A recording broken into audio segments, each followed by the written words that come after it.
what hour your clock strikes. Here, it's always Halloween, and I'm always your haunted host, Luce Tomlin Brenner.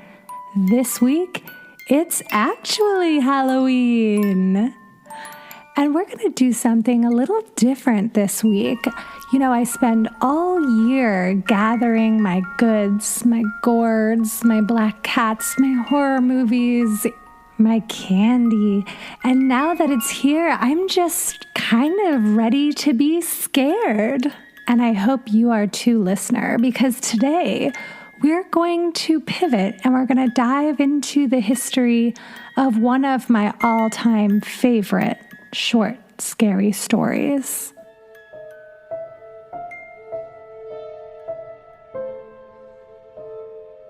Last year, Guillermo del Toro brought a whole new generation into the fold of scary stories to tell in the dark. This was my favorite series of scary books when I was a kid. I used to go to my school's library to not check them out because I was much too scared to bring them into my home, but I would read them during our library hour at school. I would tuck myself away in a corner and flip through the nightmarish illustrations by Stephen Gamble, and I would get myself all worked up, and then we'd all have to be ushered off to gym, and I'd be shaking and much too upset to kick a kickball around. Alvin Schwartz chilled an entire generation of millennials with his trilogy Scary Stories to Tell in the Dark. But one of his books outside that series does not get nearly as much play, even though it practically ruined my life as a child. I grew up with teacher parents who would occasionally bring home books that interested me. One of these books was In a Dark, Dark Room and Other Scary Stories. At this age, I wasn't paying attention to authors, so I did not realize that Alvin Schwartz had written both the books that I did not allow in my house and this book that my dad had brought home. The cover was disarming, to say the least. The illustrated monsters on the front are certainly spooky, but above the title, In a Dark, Dark Room, is a cheerful white banner proclaiming, "I can read, level 2, which insinuates that this book is appropriate for very small children, and I am here to say now as an adult, it is not. Published in 1984, this is a collection of short stories and poems that are retold by Alvin Schwartz, based on folktale and legends that have been passed down for hundreds of years. Within this collection, there is the story The Teeth, In the Graveyard, In a Dark, Dark Room, The Night It Rained, The Pirate, and The Ghost of John. When I was reading this as a child, I got through most of these stories, and I did feel as though they were beneath me, silly and not very memorable. I whizzed through the pages, bold, like a grown-up or a teenager might. I might even be ready to watch Nightmare on Elm Street at this pace, I thought. But then I got to a story that absolutely destroyed me. It's called The Green Ribbon. If your life hasn't been ruined by the green ribbon, don't fret, because I'm going to read it to you now. Once there was a girl named Jenny. She was like all the other girls, except for one thing. She always wore a green ribbon around her neck. There was a boy named Alfred in her class. Alfred liked Jenny, and Jenny liked Alfred. One day he asked her, "Why do you wear that ribbon all the time?" "I cannot tell you," said Jenny. But Alfred kept asking, "But why do you wear it?" And Jenny would say, "It's not important." Jenny and Alfred grew up and fell in love. One day, they got married.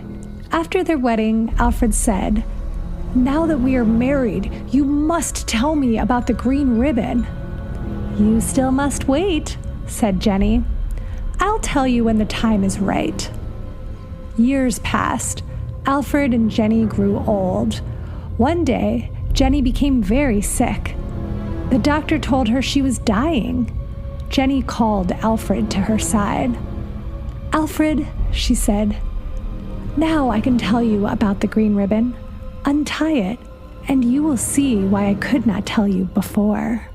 Slowly and carefully, Alfred untied the ribbon, and Jenny's head fell off. One of the terrifying aspects of this story is how short it is. The amount of time that goes between getting married and losing one's head, it's a matter of 2 pages.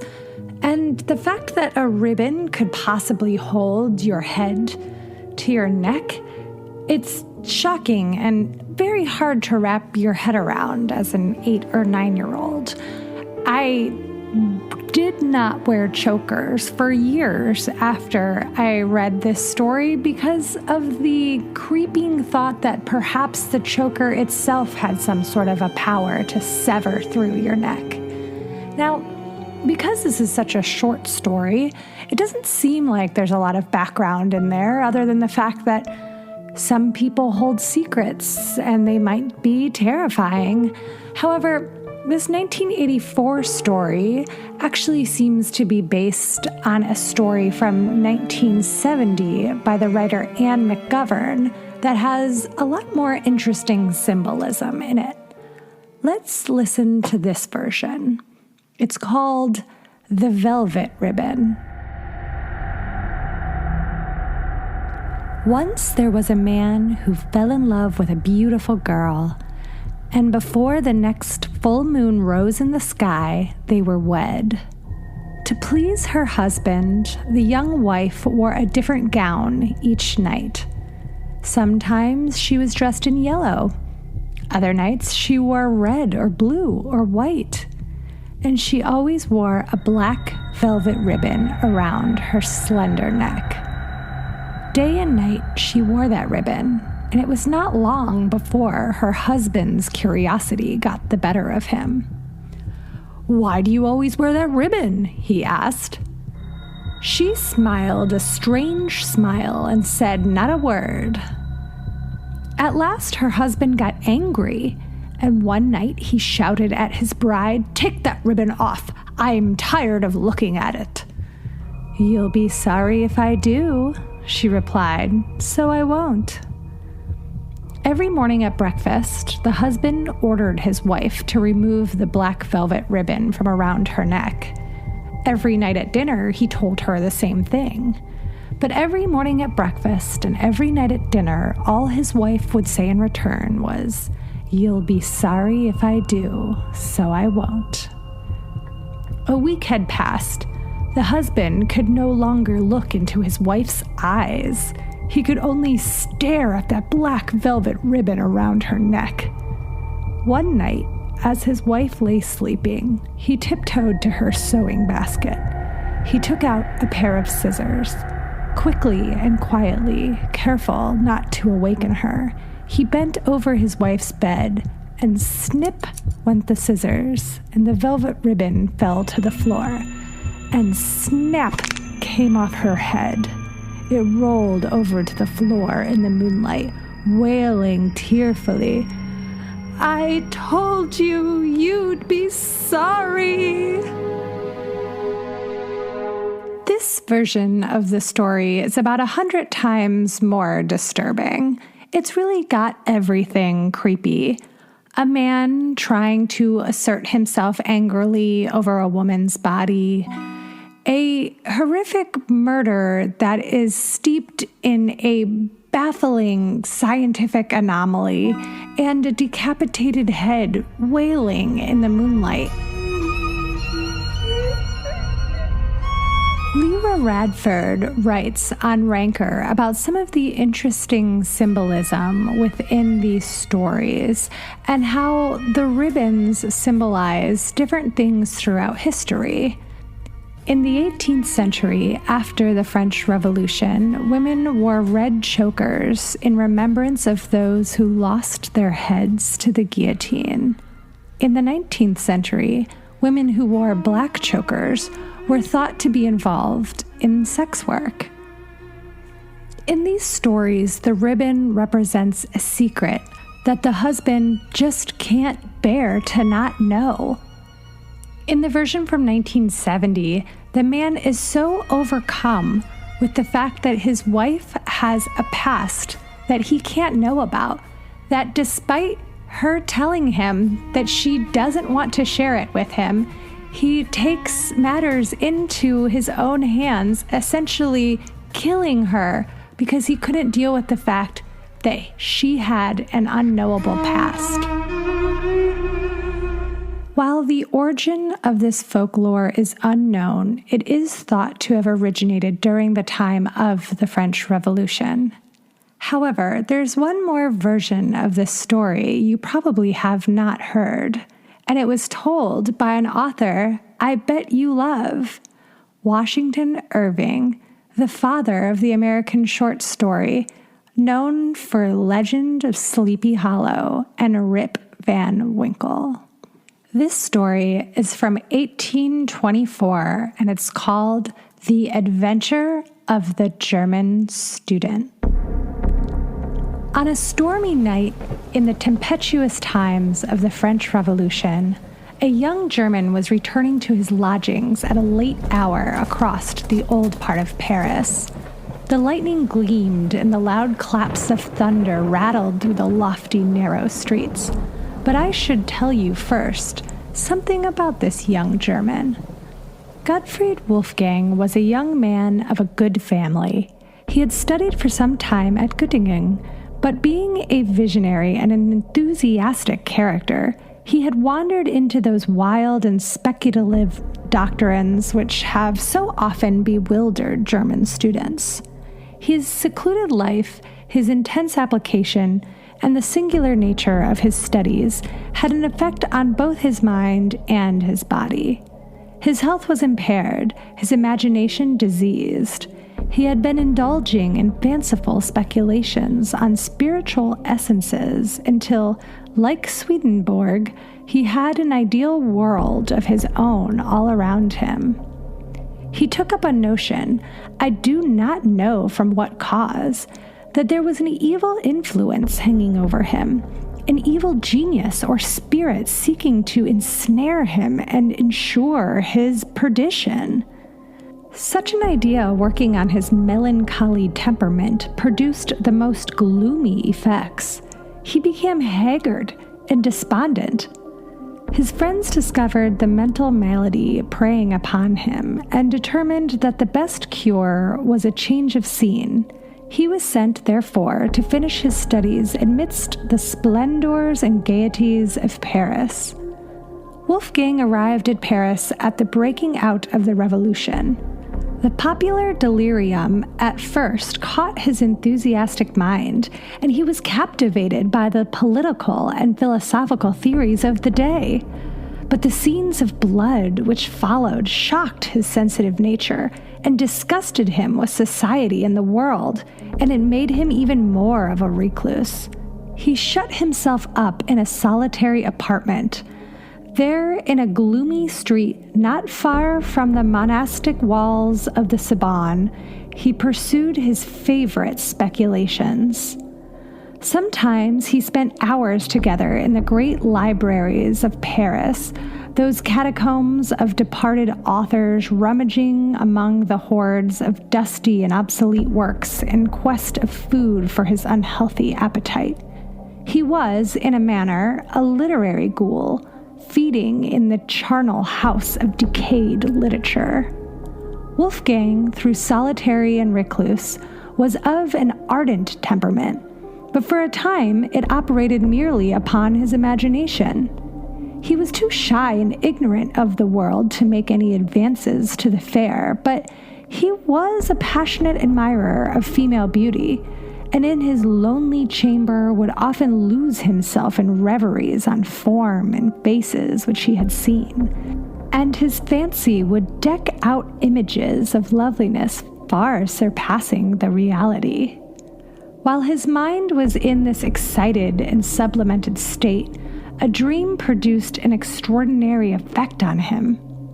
It was of a female face of transcendent beauty. So strong was the impression made that he dreamt of it again and again. It haunted his thoughts by day and his slumbers by night. In fine, he became passionately enamored of this shadow of a dream. This lasted so long that it became one of those fixed ideas which haunt the minds of melancholy men and are at times mistaken for madness. Such was Gottfried Wolfgang, and such was his situation at the time I mentioned. He was returning home late one stormy night through some of the old and gloomy streets of the ancient part of Paris. The loud claps of thunder rattled among the high houses of the narrow streets. He came to the square where public executions were performed. The lightning quivered about the pinnacles of the ancient Hotel de Ville and shed flickering gleams over the open space in front. As Wolfgang was crossing the square, he shrank back with horror at finding himself close by the guillotine.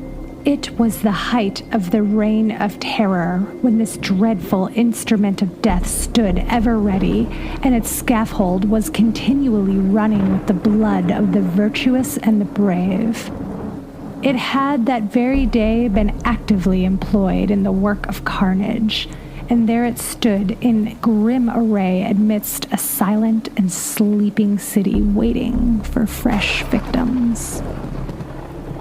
Wolfgang's heart sickened within him, and he was turning shuddering from the horrific engine when he beheld a shadowy form cowering, as it were, at the front of the steps which led up to the scaffold. A succession of vivid flashes of lightning revealed it more distinctly. It was a female figure dressed in black. She was seated on one of the lower steps of the scaffold, leaning forward, her face hid in her lap, and her long, disheveled tresses hanging to the ground, streaming with the rain which fell in torrents. Wolfgang paused. There was something awful in this solitary moment of woe. The female had the appearance of being above the common order. He knew the times to be full of vicissitude, and that many a fair head which had once been pillowed on down now wandered houseless. Perhaps this was some poor mourner whom the dreadful axe had rendered desolate, and who sat here heartbroken on the strand of existence from which all that was dear to her had been launched into eternity. He approached and addressed her in the accents of sympathy. She raised her head and gazed wildly at him. What was his astonishment at beholding, by the bright glare of the lightning, the very face which had haunted him in his dreams. It was pale but ravishingly beautiful. Trembling with violent and conflicting emotions, Wolfgang again accosted her. He spoke something of her being exposed at such an hour of the night and to the fury of such a storm, and he offered to conduct her to her friends. She pointed to the guillotine with a gesture of dreadful signification. "I have no friend on earth," said she. "But you have a home," said Wolfgang. "Yes, in the grave." The heart of the student melted at the words. "If a stranger dare make an offer," said he, "without danger of being misunderstood, I would offer my humble dwelling as a shelter, myself as a devoted friend. I am friendless myself in Paris, a stranger in the land. But if my life could be of some service, it is at your disposal, and should be sacrificed before harm or indignity should come to you." There was an honest earnestness in the young man's manner that had its effect. His foreign accent, too, was in his favor. It showed him not to be a hackneyed inhabitant of Paris. Indeed, there is an eloquence in true enthusiasm that is not to be doubted. The homeless stranger confided herself implicitly to the protection of the student. He supported her faltering steps across to the Pont Neuf and by the place where the statue of Henry IV had been overthrown by the populace. The storm had abated and the thunder rumbled at a distance. All of Paris was quiet. That great volcano of human passion slumbered for a while to gather fresh strength for the next day's eruption. The student conducted his charge through the ancient streets and by the dusky walls of the Sorbonne to the great dingy hotel which he inhabited. The old portress who admitted them stared with surprise at the unusual sight of the melancholy Wolfgang with a female companion. On entering his apartment, the student, for the first time, blushed at the scantiness and indifference of his dwelling. He had but one chamber, an old-fashioned saloon, heavily carved and fantastically furnished with the remains of former magnificence, for it was one of those hotels in the quarter of the Luxembourg Palace which had once belonged to nobility. It lumbered with books and papers and all the usual apparatus of a student, and his bed stood in recess at one end. When lights were brought and Wolfgang had a better opportunity of contemplating the stranger, he was more than ever intoxicated by her beauty. Her face was pale, but of a dazzling fairness, set off by a profusion of raven hair that hung clustering about it. Her eyes were large and brilliant, with a singular expression approaching almost wildness. As far as her black dress permitted her shape to be seen, it was of perfect symmetry. Her whole appearance was highly striking, though she was dressed in the simplest style. The only thing approaching an ornament which she wore was a broad black band around her neck, clasped by diamonds. The perplexity now commenced with the student how to dispose of the helpless being thus thrown upon his protection. He thought of abandoning his chamber to her and seeking shelter for himself elsewhere. Still, he was so fascinated by her charms, there seemed to be such a spell upon his thoughts and his senses that he could not tear himself from her presence. Her manner, too, was singular and unaccountable. She spoke no more of the guillotine. Her grief had abated. The attentions of the student had first won her confidence and then apparently her heart. She was evidently an enthusiast like himself, and enthusiasts soon understand each other. In the infatuation of the moment, Wolfgang avowed his passion for her. He told her the story of his mysterious dream and how she had possessed his heart before he had even seen her. She was strangely affected by his recital and acknowledged to have felt an impulse towards him equally unaccountable. It was the time for wild theory and wild actions. Old prejudices and superstitions were done away. Everything was under the sway of the goddess of reason. Among other rubbish of the old times, the forms and ceremonies of marriage began to be considered superfluous bonds for honorable minds. Social compacts were the vogue. Wolfgang was too much of a theorist to not be tainted by the liberal doctrines of the day. "Why should we separate?" said he. "Our hearts are united. In the eye of reason and honor, we are as one. What need is there of sordid forms to bind high souls together?" The stranger listened with emotion. She had evidently received illumination at the same school. "You have no home nor family," continued he. "Let me be everything to you, or rather, let us be everything to one another. If form is necessary, form shall be observed. There is my hand. I pledge myself to you forever." "Forever?" the stranger said solemnly. "Forever," repeated Wolfgang. The stranger clasped his hand and extended her own. "Then I am yours," murmured she, and sank upon his bosom.